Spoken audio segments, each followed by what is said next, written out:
Mi mbrëma takohemi së bashku në emisionin Konak, këtu në televizionin Sot 7, jemi drejt për drejt nga studio e këtij emisionit. Sonte do të jemi në këtë emision të përjavshëm në televizionin Sot 7 me dy gazetarë sportiv, me Dhazi Saron dhe Redi Dandallakun. Do të flasim për Skënderbeun sigurisht, për fitoren e kësaj jave në shtëpi me ekipin e Kastriotit me rezultatin 2-1. Do të flasim edhe për pragndeshjet Pogradeci Korabi dhe Laçi Luftetari, janë 3 skuadrat para Skënderbeu, Laçi dhe Pogradeci, që kërkojnë 2 vende për të kaluar direkt në kategorinë më të mirëve të futbollit shqiptar, ndërkohë që skuadra e tretë do hidhi rrugë pak më të gjatë për të kërkuar në kategorinë e më të mirëve të Top e Këmbës. Ndërkohë do të flasim me të dy të ftuarit tonë edhe për një spektakël të organizuar mbrëmë nga Këshilli i Qarkut të Korçës, në kujdesin e kryetarit të këtij këshilli, Petrika Tollkuqi. Bëhet fjalë pra për vlerësimet që janë bërë nga ana e këtij këshilli gazetarëve, fotoreporterëve dhe radiokronistëve sportiv të Qarkut të Korçës. Të dy gazetarët kanë marrë vlerësim nga Këshilli i Qarkut, ndaj edhe për këtë do të flasim së bashku në vazhdim të emisionit Konak. Saro, faleminderit që jemi së bashku në emisionin Konak. Mirëmbrëma Tonin. Mirë se kishe munguar. Gjithmonë kënaqësi. Edhe mua më kishte munguar Konaku jetë. Faleminderit pafund. Skënderbeu fiton. Gjithçka ka përfunduar me këtë rezultat përfundimtar 2-1 në pjesën e dytë. Duket pjesa parë ka patur përpjekje të shumta për hije vërtetës nga të dyja skuadrat, por rrjetat kanë mbetur të paprekura.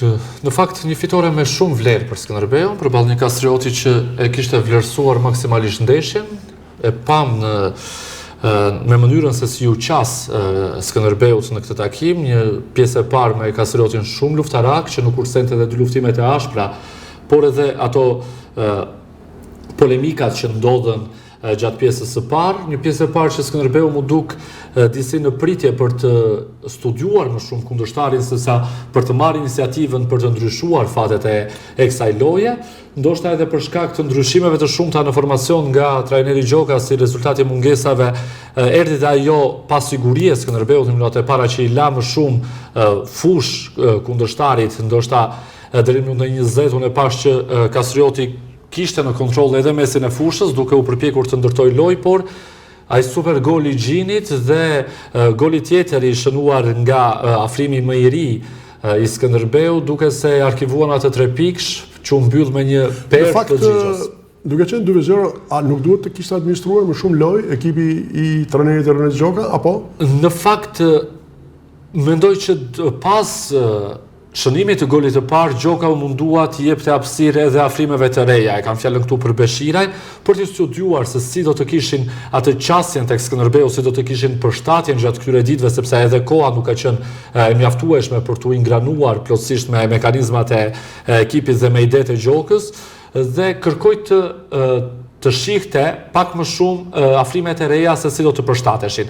Për këtë arsye them që ndoshta nuk ka menduar për administrim rezultati, por për të parë një lojë të rrjedhshme nga ekipi i tij dhe për të nxjerrë ato pikat kryesore se ku duhet të punoj me afrimet e ardhura. Pas ndeshjes edhe vetë Gjoka u shpreh se lojtarët që janë afruar në këtë merkato janari janë lojtarë me eksperiencë dhe i ka parë të përshtatur mirë me ekipin pavarësisht ditëve të pakta të qenurit në ekip.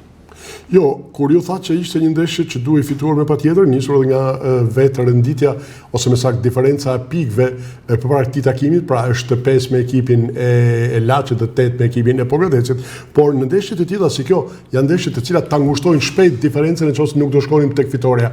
E nisur nga kjo thash, pra a kishte mundësi një lojtar që kishte vetëm pak ditë i bashkuar me skuadrën të merrte aq minuta sa mori në ndeshje kaq shumë delikate. Kjo ishte edhe pyetja ime. Pikërisht Tonin, atë po shpjegoja dhe pak më parë që ishte një ndeshje shumë e vështirë sepse një gabim atje vjen pas disa gabimeve të tjera dhe e kemi parë që diferenca me Laçin ka filluar të ngushtohet. Tashmë me një ndeshje më pak Laçi është 8 pikë larg Skënderbeut. Në rast se fiton ndeshjen e nesërme në përballje me Luftetarin, shkon sërish e kthen në 5 pikë, por të mos harrojmë që ishim edhe 11 pikë të shkëputur. Dhe për shkak të gabimeve, dalesave që kemi bërë në ndeshjet të caktuara, i kemi dhënë mundësinë Laçit të na afrohet dhe si duket edhe presioni vjen në rritje. Por që mendoj se pas avantazhit të 2 golave Gjoka e ka menduar të përfunduar këtë ndeshje dhe nuk ka dashur të kursehet apo të administrojë lojën, por ka menduar që të shohë edhe disa mekanizma të tjera që sipas tij duhet të funksiononin ndoshta edhe më mirë. Por nga ana tjetër, vitek pyetja juaj që ndoshta Skënderbeu do të kishte bërë mirë më shumë të kujdesej për të mbrojtur atë avantazh pasi. Ashtu kur edhe vetë Gjoka për një natyra e këtij trajnerit është që kujdeset. Është i kujdesshëm. Është i kujdesshëm për hir të vërtetës. Pikërisht. Do kishte bërë mirë të kujdesej sepse kujtojmë që Kastrioti kishte ardhur këtu për të marrë pikë. Është një ekip që është në vendin e 4, nuk ka pretendime për të bashkuar me atë treshën e parë. Skënderbeu kërkon të jetë brenda fazës finale, por kërkon të jetë brenda asaj 4-5 finale që do të kenë edhe një mundësi tjetër për të qenë në superiore. Ka një rrugë më të gjatë, por është një mundësi më shumë. Jam të qetë për momentin, por që i pam nga mënyra se si e interpretuan lojën, veçanërisht në pjesën e parë, që kërkonin pikë në Korçë, nuk ishin ardhur thjesht për një shëtitje. E qartë. Nasser bashkohet skuadrës, ai ishte sakrifit e Gjokës, pra gati 40 ditë pa e parë është stërvitur në mënyrë individuale vonesa për të bashkuar me skuadrën, vonesat e vizave, avionat e të tjera, domethënë peripeci që kishin ndodhur jo me një, por me 4 lojtar, pjesa më e madhe e cilëve lojtar të formacionit bazë të ekipit Skënderbeut. Ai ishte sakrificë që futin lojë, nisur nga gjendja që lojtari ka paraqitur? Nuk mund të them që ishte sakrificë dhe se sa e shoh më shumë si një tjetër mesazh drejtuar në sër që tje një pikë kyçe, një pikë referimi tek boshti e ekipit të Skënderbeut. Pra është një nga ato pikat që në qoftë se mungon Nasër në e pam në ndeshjet që nuk ka qenë për shkak të problemeve me vizën, Skënderbeu e kishte shumë të vështirë të ndërtonte manovrën sulmuese. Sepse mungonte pikërisht kjo pikë referuese. Mungonte Nasër që është, për mendimin tim, mund të them se është pika më e rëndësishme e Skënderbeut të Gjokës. Dhe me aktivizimin e tij, për më tepër Nasër ishte dhe autori një asisti në golin e dytë që e shënoi Beshiraj, me aktivizimin e tij Gjoka ka dashur të jap mesazhin që duhet të vish shpejt në gjendjen tënde optimale, sepse jemi të varur nga ty. Dhe Skënderbeu me të vërtetë është i varur nga Nasër në fazën e sulmit. Në fakt, ajo që bëri përshtypje është në momentin, në fazën sulmuese, pra të sulmuesit të ekipit të Skënderbeut, pra Nasër, dhe në momentin që ka me kaluar topin asist golit, pra ishte fantastik, pas që lojtari kishte të vështirë të rikuperonte gjendjen e tij. Pra, a erdhi tek ajo që thash, a ka kush informacion, ka bërë apo jo në këto 40 ditë stërvitje individuale? Tani, Tonin, një lojtar që ishte larg, sa do të thotë që unë kam bërë stërvitje individuale, besoj se do ketë bërë 5 herë, 6 herë të tjera i ka neglizhuar. Kushdo që është larg ekipit, larg regjimit që imponon trajneri, stërvitja individuale bëhet edhe duke neglizhuar. Kështu që e pam që Nasër nuk ishte në formën e tij më të mirë. Nuk ishte në formën më të mirë, ndoshta do t'i duhet kohë për të ardhur sërish në formën e tij më të mirë. Dhe prandaj rikthehem tek fakti që duke aktivizuar sot Gjoka për aq minuta sa e futi në lojë, ka kërkuar me ngulm që duhet të bësh çmos, qoftë edhe me stërvitje individuale edhe përtej orarit të stërvitjeve, që të vish në kohë, sepse koha nuk është e mjaftueshme për të pritur Nasër. Javët ikin, tashmë javë pas jave, ndeshje pas ndeshje do të bëhet shumë e vështirë, shumë e luftuar, sepse do të ketë ekipe që do të luftojnë për qoftë edhe një pikë shprese, një pikë mbijetese, apo një pikë që mund t'i çojë në zonën e play-offit, apo në zonën e play-outit. Kështu që çdo ndeshje do të bëhet shumë më e vështirë. Sa i afrohemi fundit, aq më shumë vështirësohet kampionati dhe Gjoka kërkon ta ketë Nasër patjetër në formën e tij, ndoshta jo në 100%, por të paktën edhe në 70% të formës, sepse është nga ata lojtarë që edhe në 70% të formës fizike e bën atë diferencën në kategorinë e parë. Pas kësaj fitore, a duket se deri në fund, pra edhe të fazës së dytë, Skënderbeu e ka pak fushore, apo? Unë mendoj që Skënderbeu tashmë e ka, në qoftë se matematika e mban ende në lojë, unë them se Skënderbeu e ka të siguruar kalimin direkt në Superligën shqiptare. Këtë e them duke ditur edhe cilësinë që ka ky ekip, favorin e pikëve që ka diferencë nga Laçi dhe nga Pogradeci. Megjithëse këtë gjoka e mohon kategorikisht. Sot që nuk kemi siguruar ende asgjë, do të jetë luftë deri në ndeshjen e fundit, derisa matematika ta vendos një gjë të tillë.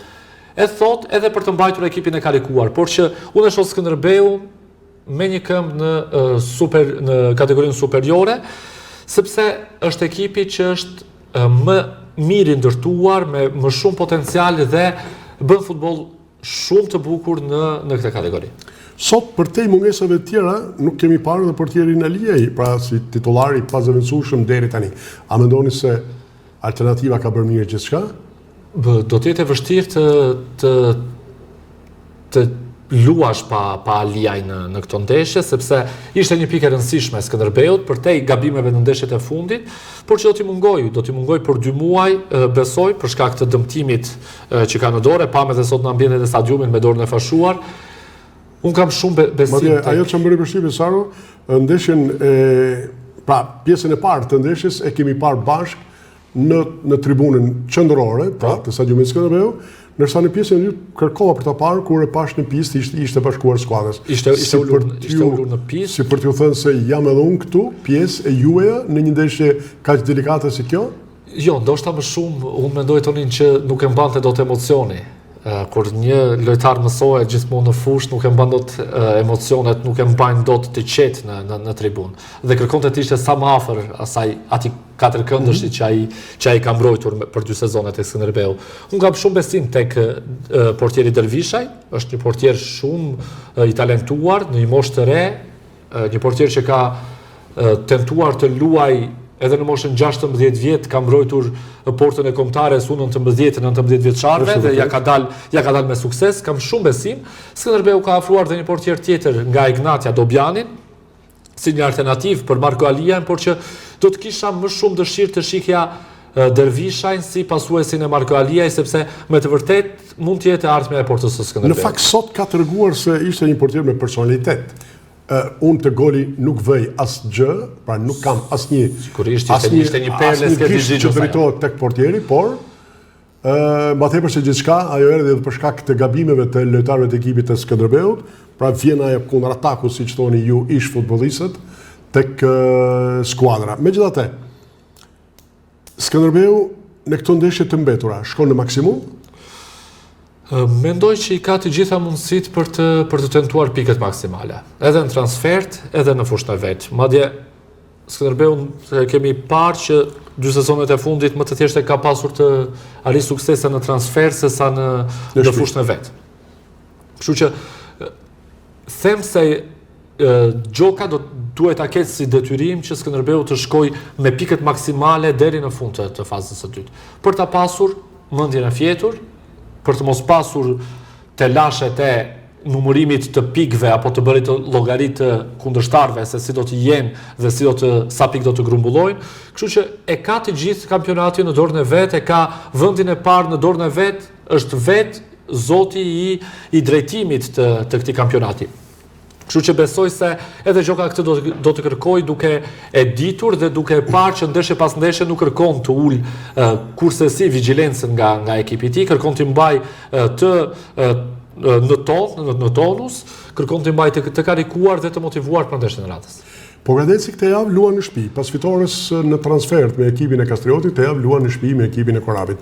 Mund ta ketë po aq të lehtë edhe këtë ndeshje shtëpie? Sa shumë do të më pëlqente tonin që vendi i parë dhe vendi i dytë të mbajnë nga Skënderbeu dhe Pogradeci në këtë kampionat të kategorisë së parë. Do të më pëlqente shumë, edhe për faktin se tek Pogradeci tashmë trajner dhe ndihmës kam 2 miqtë e mi të ershëm, Emiliano Çelën dhe Bekim Kuli, po ashtu edhe kapitenin Vangel Zguro, dhe uroj që Pogradeci të di të marr pikët atëre kur duhen. Sepse e kemi parë vitet e fundit, edhe gjatë këtij sezoni ka ndodhur të njëjta gjëra që pikërisht në momentin kur duhet që të sigurojë pikët maksimale, atëre ekipi çedon. Atëre bën një gjysmë hapi fals, atëre shkon drejt barazimit kur duhet të sigurojë fitoren. E njëjta gjë ndodhi edhe javën e shkuar me Besën. Ai barazim në Pogradec duket se duhet ishte një rezultat që duhet të shmangej nga Pogradeci. Luante në fushën e vet kundër Besës, që me të gjithë respektin nuk është nivelin e Pogradecit, nuk ka cilësinë që ka Pogradeci në ekip dhe duhet të shkonte drejt 3 pikëve. Të shpresojmë që përballë Korabit të mos bëj hap fals, të mos gaboj në shtëpinë e vet dhe jam i bindur që Pogradeci e fiton këtë ndeshje, por dua ta shoh aty në vendin e dytë së bashku me Skënderbeun të kalojnë direkt në kategorinë superiore dhe jo përmes asaj rrugës së gjatë që është shumë e sikletshme dhe shumë e vështirë. Saro, një skuadër e mirë investuar, a mendoni se ka gabuar në formimin e skuadrës në momentin e fazës përgatitore dhe me pas ka korrigjuar diçka, e nëse ka korrigjuar e ka bërë mirë, apo duhet bënte më mirë? Tonin, unë mendoj që është një skuadër që investim ka, patjetër, por ndryshimet e shumta në ekip qoftë të trajnerëve, por edhe në pjesën e përzgjedhjes së lojtarëve, kanë bërë që Pogradeci të ketë ato pasigurit e veta, ato ngecet e veta gjatë rrugës. Mendoj që nuk ka qenë një merkato qoftë edhe në verë, apo edhe në janar 10 me yll, ka pasur çedimet e veta, ka pasur lojtarë që janë afruar, nuk kanë bindur, janë larguar. Në janar, Saro, duhet ta pranojmë, është e vështirë të gjesh element. Të kontratave që kanë me ekipet e tyre. Kryesisht e kisha fjalën për merkaton e verës, për periudhën e transferimeve të verës, atëherë kur edhe koha është më e gjatë në dispozicion, edhe qetësia dhe llogaritjet apo gjurmimi i lojtarëve është më i kujdesshëm, më i detajuar, atëherë Pogradeci ka gabuar në disa lëvizje. Lëvizje që i kemi parë edhe gjatë periudhës së merkatos së dimrit që të largohen, pra të mos jenë më pjesë e ekipit. Ka tentuar të afrojë lojtarë të tjerë për të mbushur ato boshllëqe sipas stafit teknik aktual, por është shumë e vështirë për një ekip tonin kur e ndron trajnerin gjatë rrugës. Sepse lojtarët janë mësuar me një tjetër mentalitet, me një tjetër mënyrë pune, vinë trajnerë të tjerë, duhet të mësohen me një tjetër mënyrë pune dhe besoj se këtu ka çeduar Pogradeci tek ndryshimi i trajnerëve. Ndryshimi i trajnerëve në një ekip është vrastar për mendimin tim. Laçi këtë javë pra pret në shtëpi skuadrën e luftëtarit të Gjirokastës. Nisur nga fakti që luftëtari ka bërë mirë në ndeshjen e luajtur në Korçë me Skënderbeun. A mendoni se mund të ndodhë një gjë e tillë edhe në këtë ndeshje shtëpiet për Kurbinasit? Luftëtari është një ekip që i duhen pikët. Por i rindërtuar pothuajse nga e para në këtë merkato janari. Po. Por e pa me Skënderbeun që ishte një ekip që dinte të imponojë, dinte të shprehë. Dhe mendoj që në qoftë se luftëtari do të shkojë në Laç me të njëjtin përqendrim, me të njëjtën dëshirë, me të njëjtën kërkesë, siç erdhi luajti në Korçë me Skënderbeun, besoj se i ka shanse që të dalë me pikë edhe nga transferta në Kurbin. Megjithse të luash në një transfer si ajo e Laçit është gjithmonë e vështirë për çdo kënd. Tani duket se Skënderbeu, Laçi dhe Pogradeci janë me sy e vesh vetëm tek ndeshjet e tyre, por edhe ato të kundërshtarëve.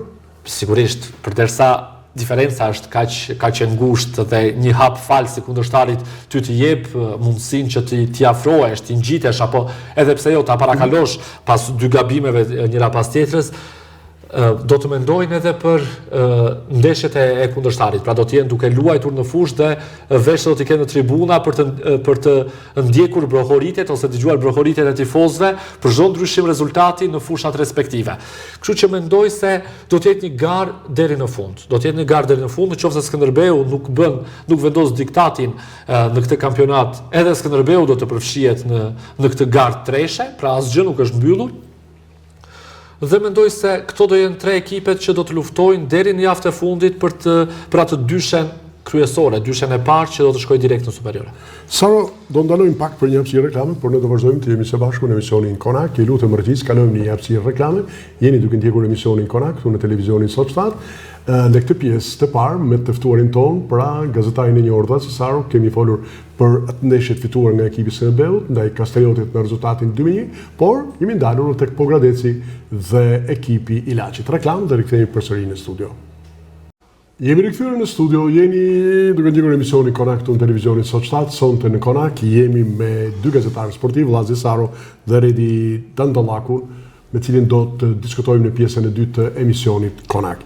Saro, do ndalemi tek mbrëmja gala e një natë më parë në teatrin Anton Zako Qajupi, mbrëmje kjo e organizuar nga Këshilli i Qarkut në kujdesin e veçantë të kryetarit të këtij këshillit, Petrika Tollkuqi, ku janë vlerësuar figura shumë të njohura të gazetarisë sportive, të fotografisë dhe të transmetimit pra të radiokronikës sportive. Shkoj mirë gjithçka? Tonin, të ta nxjerrë emisionin jashtë shinave, të përgjigjem vetëm me një fjalë magjike. Okej. Dhe ta mbyll. Ishte një mbrëmje magjike Tonin dhe të përgëzoj për idenë. Të përgëzoj për idenë, me të vërtet mua më kujtohet ai fjalimi që mbajte në podium kur more dhe vlerësimin që ju takon ju, që në qoftë se nuk të citoj drejt të më falësh, nuk doja të mbyllja syt pa e parë këtë mbrëmje dhe pa u vlerësuar këta emra. Dhe me të vërtet, Tonin, të përgëzoj për idenë, përgëzoj Këshillin e Qarkut dhe zotin Tollkuqi për organizimin, ishte një mbrëmje fantastike dhe magjike, një mbrëmje që unë do ta mbaj më gjatë në kujtesën time.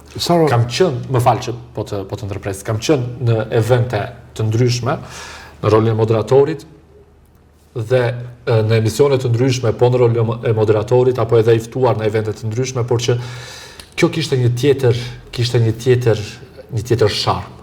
Dhe mu duk, ndoshta edhe për faktin se u vlerësova dhe unë, por që mu duk me të vërtet një mbrëmje magjike. Saro, ai moment ka patur shumë edhe prej kolegëve që më thanë pse. Për hir të zvërtetës, Petri Spau kishte kohë që kishte ikur nga kjo jetë. Një gazetar me vlera të jashtëzakonshme të gazetarisë sportive, me një kontribut të jashtëzakonshëm në gazetarinë sportive në Korçë. Saro, ju dhe gazetarët e tjerë të vlerësuar me shumë merit për gjithë kontributin tuaj, keni shumë mundësi për të botuar gazetari. Momentalisht, unë e thashtë dhe aty, të kesh një telefon të tillë, jashton të kesh një web portal, si që shërtu, dhe ke mundësi të bësh gazetarin sportiv. Në kohën time dhe Petrit Spaus kishte një gazetë sportive, Sporti Popullor. Dhe fati i kishte rënë që Petri Spaut ishte gazetari i Korçës që mbulonte të gjithë sportet e Korçës në majin atë kohë me këtë gazetë. Unë nuk e kisha këtë mundësi. Unë e kisha një mundësi që kisha 2 emisione radiofonike në Radio Korça në javë. Po kishe shumë të rinj që kishin shumë dëshirë.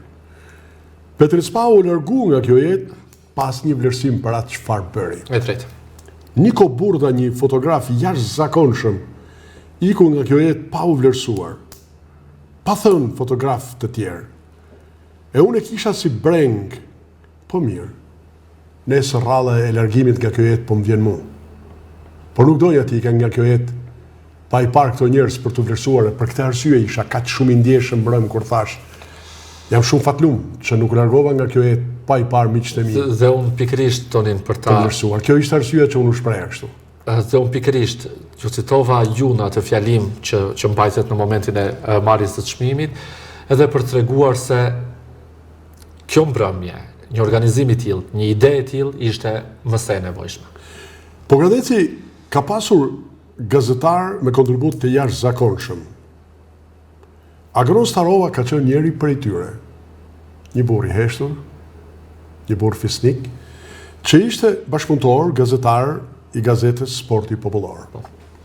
Kur unë fillova emisionet e mia në Radio Korça, kërkova bashkëpunimin e zotit Starova dhe më tha, nuk jam në gjendje të përballoj edhe këtë ngarkesë, por mund të komunikoni me nipin tim, Pëllum Starova.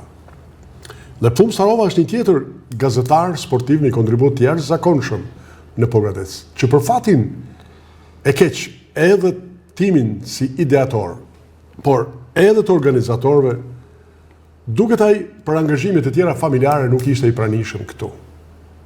Unë kolegun Redi Dandallakun e kam angazhuar dhe është përgjigjur shumë pozitivisht duke komunikuar me te, por duket ai nuk ishte këtu. Por kjo nuk e zbe as pak atë çfarë ai meriton. Patjetër. Pra një gazetar si Agron Starova, qoftë edhe nga Bashkia e Pogradecit, kërkon vlerësim për kontributin që ka dhënë.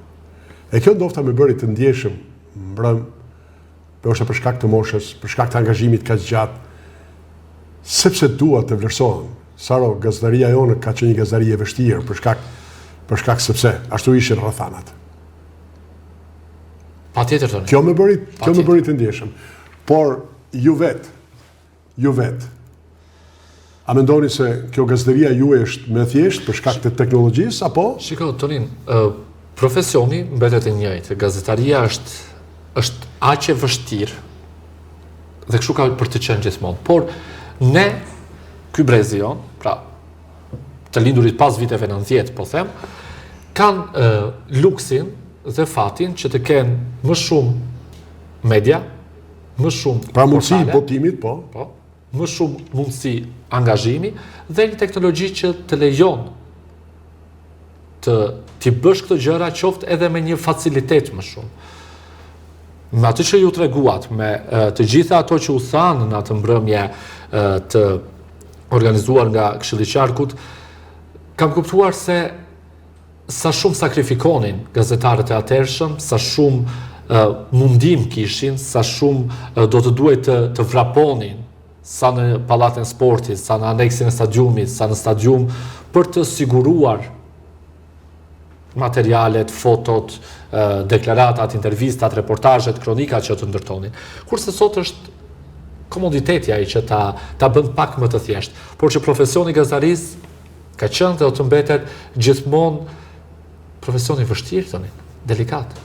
Shiko, nuk e, sepse, shiko, më ndodh shpesh që miqtë e mi në profesione të ndryshme thonë, mo ju jeni komod, profesion, nuk keni lodhje. Jo, është profesion i lodhshëm. Është i lodhshëm. Facilitetet e ndryshojnë, do me thënë teknologjia e ka ndryshuar lodhjen, pra ngarkesën tonë, me këto kushte komode që ke tani. Por prapë është profesion i vështirë. Shiko Saro, kur e ka filluar gazetarin, nuk kisha një flet të tillë në dorë. E kisha të pamundur për të gjetur një flet format.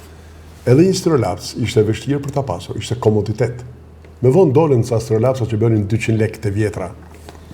Një blok shënimit, fillu me dalë ca bloqet, në nsetull, isha komod, të shkoja në stadium, isha i respektuar, isha në pallat sportit, por problemet ishin për ta dërguar shkrimin si. E di si e dërgonim kohën tonë? Me post. Me post ishte shkrimi që priste. Nëpërmjet telefonit. Shkonje në post, telegraf, telefon, jepshe numrin e redaksisë dhe thoshte Tonini, kabina 4, numri, jo pret në linjë. Jo, e thash, pra, kurse ju sot e keni këtu. Të thash përgjigjen jo se e dia, po se gjatë rrugës që po bërim nga Korça në Pogradec, po kemi biseduar si duke folur. Sot fotografinë e bën kështu. Kurse fotografi Niko Burda, mbasi ishte me film në atë kohë, mbasi kishte shkrepur, një film kishte 36 shkrepje. Po. Hyte në dhomën e errët, duhet të ndryshonte filmin, përcaktonte fotot, i zhvillonte dhe t'i jepte. Dhe ti tani do të gjeshe një njeri që mund të ishte gjyqtari i ndeshjes, vëzhguesi i ndeshjes, i deleguar i federatës, ti luteshe për ta çuar në kryeqytet se redaksia priste edhe fotografinë për ta bërë këtë punë. Pra, kanë qenë sakrificat jashtëzakonshme. Këto ishin sakrificat. Tani përmes teknologjisë, sa më shumë zhvillohet teknologjia, aq më shumë facilitete ka normalisht. Dhe sakrifica e brezit të Pedris Paos, brezit tuaj, të Niko Burdës, ka qenë e jashtëzakonshme të min. Ka qenë e jashtëzakonshme dhe prandaj e meritonin një vlerësim qoftë edhe pas vdekjes, ata persona që kanë dhënë kaq shumë. E meritonin atë vlerësim, ishte më sa i merituar. Saro, ju keni marruar për gazetari. Fillimi ju është me gazetari sportive, e nëse po pse? Në fakt tonin fillimi im është tek një televizion lokal në Korçë, Magic Star, dhe ati bëja redaktorin e lajmeve të botës për një periudhë 4 mujore në mos gaboj, në momentin që unë përfundova studimet në bachelor dhe ato muajt e pushimit para se të nisja masterin, punova atje për 4 muaj. Kam ndjekur disa herë kronika tereni dhe më pas në vitin 2012 filloi punë tek Panorama Sport. Ishte gazeta Panorama Sport, ajo që unë atë e quaj si fillim tim mirëfilli në gazetari. Sepse ishte me të vërtet diçka që krijohej nga mua, jo thjesht redaktim i lajmeve të gatshme të një redaksie të huaj që i merja, i përshtasja, i përpunoja, i redaktoja dhe i fusja për transmetim në një edicion informativ. Dhe unë prandaj quaj gjithmonë Panorama Sportin si fillimin e rrugtimit tim në gazetari dhe vitin 2012 si... Gazetari cilët e vazhduat në gjithë gazetë dhe kur shkuat në kryeqytet për master? Gazetari që e kam vazhduar pa ndërprerje nga i vite deri para pak muajsh kur jam shkëputur nga shtypi shkruar nga gazeta Panorama Sport. E kam vazhduar dhe nga kryeqyteti, ku isha në studimet master, në gazetari, me shumë sakrifica, padyshim mendimin e kolegëve, që cilëve ishit edhe ju, që çdo fund seancës stërvitore flisim në telefon për zhvillimet e reja nga kampi Korçar, por që asnjë nuk e kam parë si profesion tonin, gazetarin. Gjithmonë e kam parë si pasion. Si pasion. Gjithmonë e kam parë si pasion. Pra nuk e quaja do shkoj në punë, pra do shkoj në punë, sepse duhet të shkoj në punë, sepse duhet të punoj. Jo, e quaj do shkoj në punë, sepse unë këtë punë ka pasion. Gazetarin gjithmonë e kam pasur pasion. Gazetarin sportive? Apo... Edhe gazetarin të tërësia. Mirë, në momentin kur keni ardhur pas përfundimit të studimeve të masterit, përsëri jeni pozicionuar në të njëjtën gazetë, pra te gazetaria sportive. Ishi në pritje të një vendi punët, në organet të shtypit lokal, apo? Shiko, në momentin që kam mbaruar studimet master, jam rikthyer dhe pas 6 muajsh kam filluar punë tek Report TV. Për një periudhë 2 vjeçare, dhe më pas tek RTSH Korça, ku jam edhe sot, në pozicionin e kryeredaktor. Këtu jeni kryeredaktor. Kryeredaktor. Gjatë kohës kur ishit gazetar dhe tani kryeredaktor, vazhdonit të gazetaria sportive? Po. Arsye? Vazhdoja të gazetaria sportive sepse arsyeja sporti më lidhte. Sporti më lidhte, ajo dëshira dhe pamundësia për të vijuar rrugën e sportit, të paktën kështu e kisha më afër. Duke bërë gazetarin sportiv tek Panorama Sport, e kisha më afër, por edhe sepse ishte një ëndër e madhe e realitet e babait. Babait shpesh, sepse gjithmonë gazetën, edhe kur isha në gjimnaz tonin, sa e kthehesha nga gjimnazi, nga Raçi Qirinxhi, ndaloja tek libraria, blija gazetën dhe e çoja në shtëpi babait. Sepse e kërkonte babait. Që ta lexonte. Por në momentin kur çoi një gazetën Panorama Sport? Në momentin kur fillova të studimet për gazetari dhe shkoja njërë në muaj në shtëpi, gjatë fundjavave, më thonë të gjithmonë, me gazetën përpara të më thonë të do të asho do njëre emrin këtu. S'ke kejtin që emocioni është të plotësosh një ëndër të një babaj që e kërkonte me aqë ngulm. Mbrëm në mbrëmin Gala edhe ju jeni vlerësuar nga Këshilli i Qarkut. Babai ishte aty? Patyshim, Vasoja nuk le as një moment, madje edhe sot po na ndjek. Vërtet? Sa i thash do e me tonin në soshata, ma ver pak këtu sa në çfarë kanali është, në cili numër është, se dua ta shikoj. Vasoja nuk le detajin më të vogël pa më ndjekur, dhe me të vërtet jam shumë krenar. Jam shumë krenar për atë person, sepse është mbështetja ime më e madhe. Saro, ju keni master... Nuk dua ta rëndoj dhe atë emocionalisht, se e di që ndjet shumë herë më emocionuar se çfarë mund tani. Atëherë megjithatë jo, sepse po më pëlqen për të qëndruar këtu tek një pyetje tjetër. Ju masterin e keni mbaruar për korrektur? Unë e kam mbaruar për redaktori, masterin, në kryeqytet, në Fakultetin e Historisë Filologjisë, për redaktori. Në fakt, unë ju vej re jo sot, prej kohës që ne njihemi bashkë, jeni kujdesshëm tek fjala. Kjo ka qenë sepse e keni pas çekanin e babait vazhdimisht për fjalën të bëni kujdes. Kjo ka qenë sepse Vasoja atë fjalorin si mësues, drejtshkrimor si mësues gjuhëletërsie, për mua është më brillanti i gjuhëletërsisë, i gjuhësisë sidomos. Atë fjalorin drejtshkrimor të gjuhës shqipe të vitit 1972, në mos gaboj, me kopertinë kafe, e hap tek shumë mbi tavolinë, në çfarë faqe i të hapja, unë duhet ta mbaja përmendësh rregullin. Rregullin rreshkimor, unë i ditë sot tani. Fal këmbguljes dhe përkushtimit të Vasilit. Gazeteria sportive e shkruar, radiofonike, televizive, të mungon tani? Tonin, pavarësisht se unë kam nisur nga gazeteria e shkruar, por veten e kam gjetur tek televizioni. Shumë thonë që radioja është dashuri, jo për mua televizioni është dashuri. Në fakt njëri për tyre që do fort radion jam unë. E di. Unë radion e kam dashuri. E di, por mua më pëlqen edhe imazhi. Në radio askush nuk të sheh. Kurse në televizion ti duhet të jesh korrekt edhe me të qëndruarin, edhe me të folurin, edhe me të reaguarin, dhe me veshjen, dhe me të gjitha. Dhe mua këto detaje, të gjitha së bashku, më pëlqen jashtëmasa. Unë para gjithë të tjerave, unë zgjedh televizionin. Ai është i preferuari. Sara, të falenderoj që ishim së bashku në Konak, në televizionin. Ishte shumë kënaqësi Tonin, por nuk ta kisha për borxh se më përlot një sot. Ishte shumë kënaqësi. Gjithmonë është kënaqësi të jem në Konakun. Të falenderoj pafund. Faleminderit që të kisha në Konak sonte. Kjo pra ishte edhe pjesa e parë. Kjo ishte biseda që zhvilluam me gazetarin, kryetaktorin e RTV Korsës, Llazi Saro, reklam dhe rikthehemi me të ftuarin tjetër, një gazetar tjetër si Bati Pogra dhe Carë në emisionin Konak.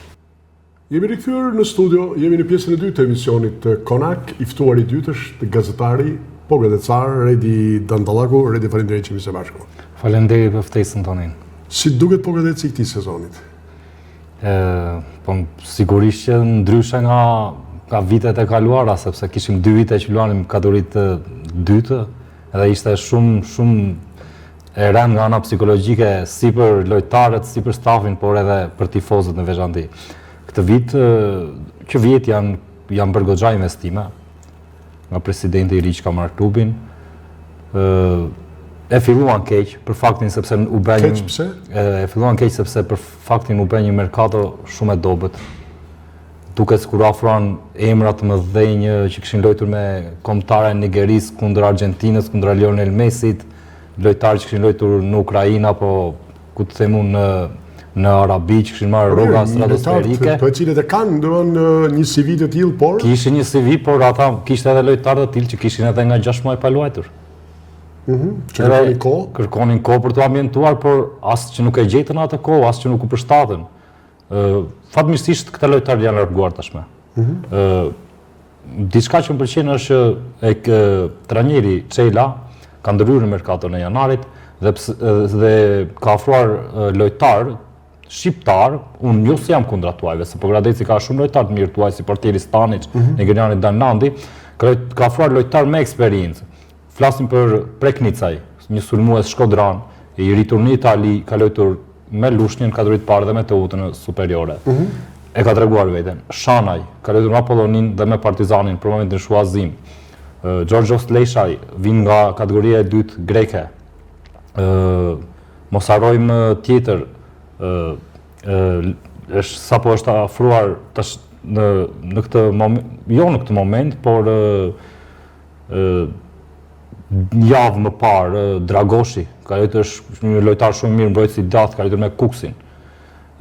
Indi Oliveira, një lojtar brazilian i cili ka luajtur me Flamurtarin, ka bërë karrierë, pavarësisht se në fund në këtë sezon më parë ishte te Bylis dhe kishte pak minuta. Por gjithsesi shikoj një ndryshim në këtë përbërje të skuadrës dhe edhe rezultatet e kanë treguar që ka ecuri të mirë. Duke filluar që nga ajo fitoria 1-2 me Skënderbeu në Korçë, çka më gëzuam shumë, sepse të mundës e në Dreun. Ka qenë një fitore e merituar. Madje unë kam parë edhe statistikat dhe kanë qenë 22 vite, 8 muaj pa fituar Pogradeci në një ndeshje zyrtare me Skënderbeu. Po sepse edhe vetë edhe nuk kanë luajtur. Pra, edhe nuk kanë luajtur. Pogradeci ka qenë kategori të parë, Skënderbeu Super League. Ose Skënderbeu në kategori të parë, se në atë kohë ku nuk kishte edhe kategori superiore, kategoria e parë ishte e nivelit më të lartë, kategoria e dytë madje edhe kategoria e tretë. Pra duket kjo mund të qenë arsyeja, por duket se ky Pogradec i mirë investuar. A është një garanci më shumë që skuadra pogradecare në fund të sezonit të jetë në kategorinë më të mirëve të futbollit shqiptar? Besoj se do të jetë. Llazi tha që Skënderbeu është me një këmbë në kategorinë në Super League, unë mendoj se Skënderbeu është me të dyja këmbët. Por Pogradeci do ta ketë pak të vështirë. Gara me Laçin. Ky është problemi vetëm që shoh unë, gara me Laçin, sepse Laçi është një skuadër e sapo zbritur nga Superliga, që ka bërë historinë në Europë dhe një skuadër shumë e fortë në fushën e saj. Plus që ka edhe lojtarë në përbërje, sidomos talente me shumicë. Pogradeci është një skuadër e mirë investuar, por kanë qenë gabimet e merkatos të verës, të kësaj vere dhe të sezonit që Pogradeci u ngjit nga kategoria 2 në të parë, pas 2 vitesh. Arriti ta rikthej Ardian Mejma, trajneri, ta rikthej në shina, por çuditërisht ai ekip që shkoi deri në finale të play-offit me Tiranën dhe mund 1-0 minutat shtesë, me një autogol, fatkeqësi ishte ajo. U prish në merkaton e kësaj vere. Ju ishit kundër kësaj? Po totalisht ishte kundër, madje unë kam bërë edhe një shkrim në profilin tim në Facebook, edhe është shpërndar në disa portale, edhe është mirë pritur. Do të thënë, stafi drejtues bëri një merkato të tillë që jo vetëm për mua, por edhe për tifozët, për analistët të tjerë ishte totalisht e dështuar. Ju po thoni se lojtarët e larguar, përfshi edhe ato pogradecare që kontribuan e erdhën deri në këtë nivel, pra vetëm po themi zoti e ndaloi skuadrën pogradecare, pra nuk ishte në atë moment, pra vjen ai autogoli i Sollarit, por një skuadër që ka reaguar jashtëzakonisht mirë. Ju po thoni se këto lojtarë duhet ishin pjesë e skuadrës, përfshi edhe futbollistët pogradecare? Shiko, për të mos bërë... Sepse, pra, kalimi kërkesa për të kaluar në kategori superiore, në logjikën e merkatos, a kërkonte ndërhyrje, ju po thoni jo thella, por ndërhyrje të matura, pa prish boshtin apo çfarë? Shiko, për të mos bërë atë tifozin fanatik. Jo, nuk po të pyes kështu, unë po të pyes si gazetar. Atë mos e lejo vetes. Pra, jeni duke folur, po. Mos bërë edhe atë gazetarin fanatik, sepse ne flasim të vërtetën edhe kur ekipi është keq edhe kur është mirë. Absolutisht, kjo është e drejta e gazetarit. Gazetari i mirë këtë kam parim. Edhe mirë bën. Të paktën lojtar, 2 lojtar, Berberi dhe Shkulaku, duhet ishin pjesë e skuadrës. Si mund të heqësh? Në fakt Berberi e kanë larguar, ndërsa Shkulakut ka bërë 2 takime, janë ofruar 2 rroga më të larta nga ajo se çka patur më përpara dhe ai sërish nuk ka pranuar. E pra, që nga vetë larguar? Jo, i vetë larguar, por në bisedimet që kanë patur me Shkulakun ka thënë si mund të marrun këtë pagë kur vin lojtar, të themi, ai nuk ka thënë mercenar, por unë them mercenar nga loja që kanë parë. Me thënë lojtar të huaj që nuk ja kanë idenë as fanelës të Pogradecit, as historisë, pa jo femduar, e qartë. As kategorisë së parë, dhe të marrin rroga 2 fish, 3 fish apo 4 fish më të larta se Shkulaku që ka luajtur 11 vite me Pogradecin dhe ka dhënë gjithçka. Ka qenë nga talentet në këto 20 vite të fundit. Është vërtet. Pogradeci këtë javë në shtëpi me Korabin, ndeshje për të kaluar, për të fituar. Po sigurisht për të fituar, sepse është ndërlikuar situata, është për momentin Laçi është 3 pikë para. Ndërkohë që unë duhet ishte, sepse ka marrë Pogradeci një barazim me Besën, që për mendimin tim, këto sigurisht që ka kushtuar shumë, dhe ajo do na rendiste vetëm një pikë, do ishte me pikë të barabarta me Laçin. Ndërkohë që ne kemi mbajtur Laçit barazim në Laç. Edhe kjo është pak e çuditshme, të mbash barazim në Laç dhe të vi Besa e Kavajës. Edhe Besa është skuadra historie. Besa pa me trajnerin Gugash Magani, për momentin do jetë një ekip. Por që në momentin e parë Besa është ndërtuar, që në momentin e parë më Shpetim Durrën, trajner është ndërtuar për të qenë nga skuadrat për të kërkuar kategorinë superiore. Gjërat nuk ecën ashtu si duhet, pavarësisht se Durra është një trajner i madh, nuk e mojnë dot ta. Por Gugash Magani është ekspert i këtyre ekipeve që ndonjëherë nuk e kanë ritmin e dur dhe i rikthejnë në shina. Dhe pash një besë shumë të fortë në ndeshjen me Pogradecin, një besë më të fortë fizike. Pogradeci ishte shumë dobët nga ana e lojës fizike. Skënderbeu fiton sot me Kasteriotin në shtëpi me rezultatin 2-1. Një fitore që i bën derë skuadrës korçare për të ruajtur avantazhin e diferencës me Laçin dhe Pogradecin dhe për të qenë pak më i qetë në mbyllje të këtyre 2 fazave e për të menduar më pas fazën e play-offit. Skënderbeu bëri detyrën. Skënderbeu mund fitonte sot edhe me shifra ndoshta 3-1, por duke parë Kastrioti është një ekip që luan pak egër. Dhe u pa edhe me disa debate aty në lojë edhe të trajnerit Ndreu.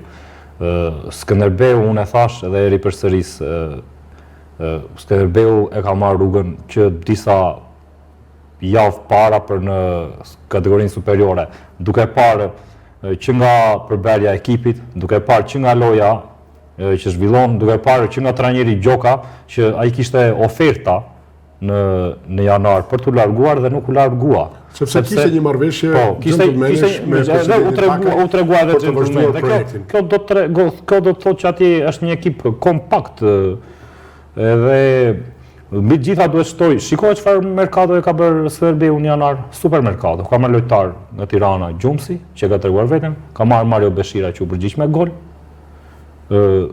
Merë në skuadër një nga talentet 18 vjeç, Armarildo Dervisha, një super portier. Dhe ka marrë portier të dytë Dabjanin, që ka qenë portieri i dytë i Ignatias, kampione e Shqipërisë. Më vjen keq për Marko Alian që po kalon këtë periudhë, dy mujore dëmtimi, por besoj se Dervisha e Dabjani do ta ruajnë mirë kuadratin. Laçi ndeshje për ta mbyllur me luftëtarin, apo e mendoni luftëtarin një kockë jo e lehtë? Shikoj tani, unë nuk dua ta shpreh kaq shpejt, por duket se luftëtari dhe Kuksi e kanë marrë rrugën për në kategorinë e dytë. Por gjithsesi këto do jenë, si do thonë ato, shkopinë në rrota, do jenë luftëtari me Kuksin për çdo ekip. Ka frikë nga aleancat e ndryshme që mund të bëhen. Domethënë luftëtari mund të toleroj, Kuksi mund të tolerojmë, këtë nuk e dim, por Laçi do bëj detyrën në shtëpi kundër luftëtarit, asnjë nuk e diskutoj.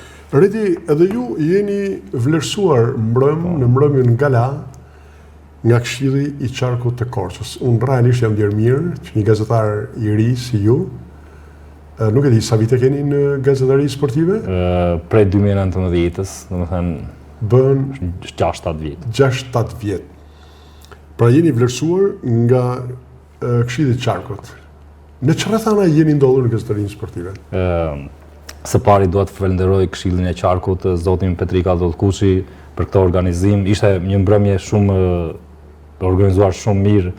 Llazi me Ftiolën ishin në moderim super, por atje duket që ishte dora juaj, se edhe ku është dora juaj në këto evenimente sportive, asgjë nuk del keq. Jo për ta bërë qefin, por edhe kur kemi bërë vit sportistët e vitit në kujdesin e Bashkisë Pogradec, ka qenë një mbrëmje po njësoj si ajo.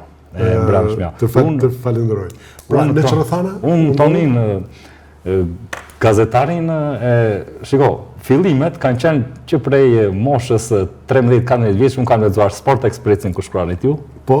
Unë kam lexuar Panorama Sport para se të shkruante Llazi. Nuk e di kush gazetar ka qenë. Ka qenë Albana Çakshiri. Po, Albana Çakshiri, Albanën. Më pas kam parë Llazin, Zinxifin, në vitin 2000 nga klasa e 8, domethënë diku te 14 vjeç, unë ulesh atë një lokal aty te Lagja dhe merja Panorama Sportin dhe Sport Expressin, ishte luks për Shqipërinë, kishte dy gazeta dhe konkuronin fort. Këtu dilte Tonin Froku, këtu dilte për shembull Albana Çakshiri dhe Llazi Saro. Në atë kohë, ashtu si ishte Llazi që babai i tij thoshte unë kam ëndër që të shikojmë këtu, ndërsa unë kur lexoja thosha po emri im kur do jetë këtu. Sepse kërkesë të ëndër. Ishte një ambicje sepse unë isha lidhur shumë me futbollin. Unë kam qenë futbollist për 2 vjet, kam qenë sulmues, por e kam mbyllur vetëm me një gol të shënuar dhe nuk bëja për atë punë, nuk isha për atë punë. Dhe po sporti ishte pasion futbolli. Edhe vazhdoja, lexoja. Më vjen një moment në vitin 2019 takoj një gazetar sportiv të Tiranës që vinte bënte pushime në Pogradec. Unë kam punuar banakir ndërkohë në lokalet pranë liçenit. Edhe kështu i them, unë kam shumë dëshirë për gazetare sportive. E tha, po sigurisht unë mund të shikoj një moment, një diçka për ty. Kontaktohen me Panorama Sport. Panorama Sport ka qenë një shkollë për të gjithë ne.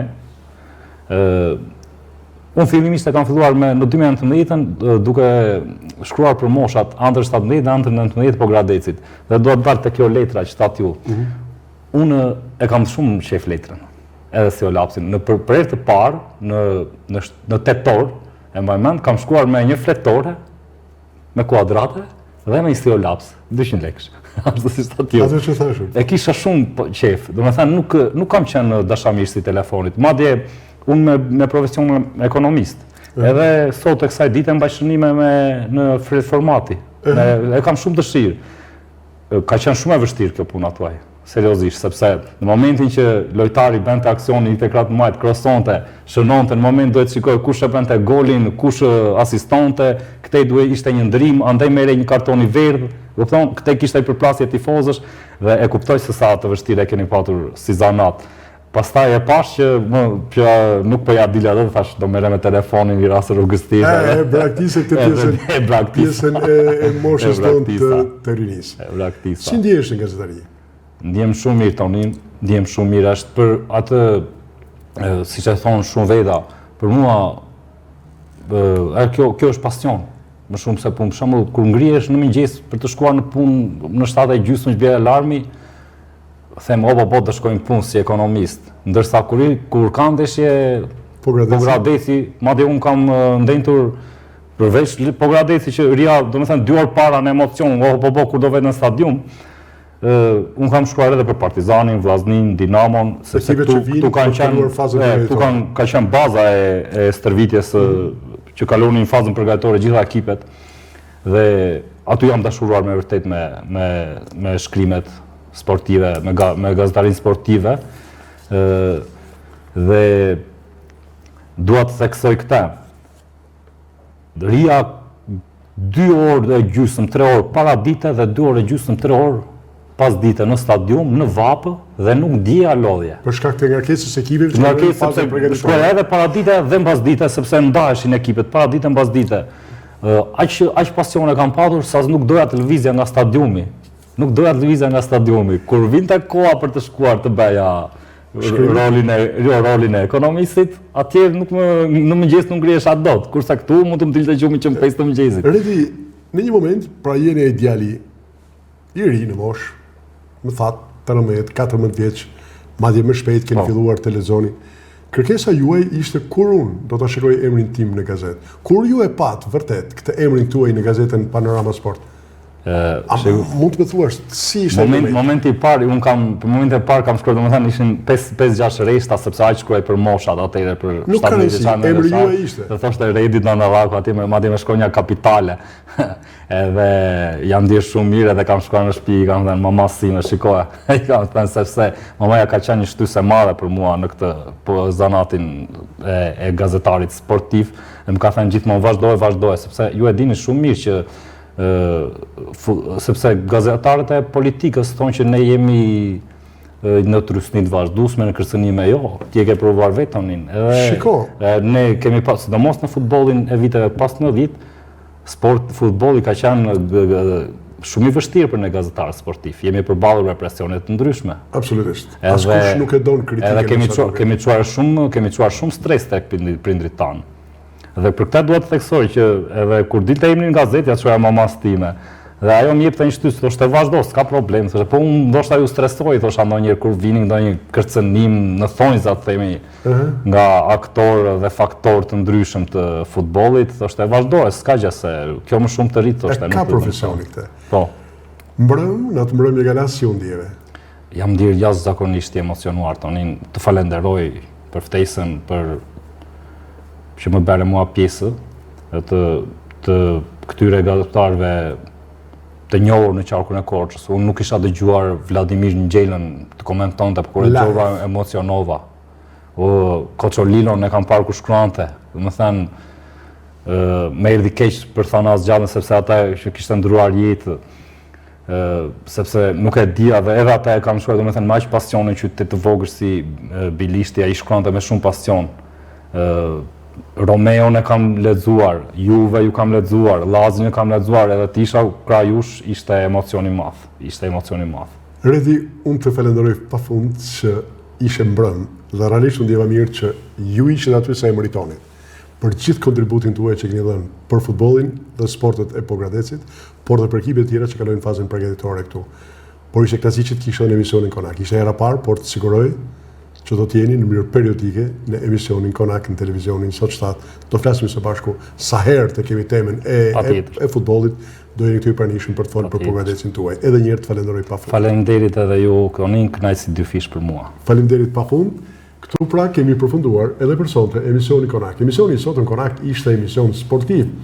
Me të dy gazetarët e ftuar, Lazi Saro dhe Redi Dantallaku, kemi biseduar edhe për Skënderbeun edhe për Pogradecin, sigurisht edhe për Laçin. Janë 3 skuadra të cilat kërkojnë 2 vende të para për të kaluar direkt në kategorinë më të mirëve. Një vend i parë të çon automatikisht me titullin kampion, por kështu të kalon, por pa titull në kategorinë superiore edhe vendi i dytë. Ndërkohë që vendi i tretë do ketë edhe një rrugë pak më të gjatë për të shkuar aty ku luajnë ekipet e tilla si Dinamo, Partizani, Vllaznia dhe skuadra shumë të njohura të futbollit shqiptar. Por për hir të vërtetës, edhe kategoria e parë për disa sezonesh është kategori interesante edhe për faktin sepse luajnë ekipe që kanë bërë historinë e futbollit shqiptar. Unë jam i dhuruar të i falenderoj edhe një tjetër të dy të ftuarit që kisha sot në studio, nga unë të në Froku, natën e mirë.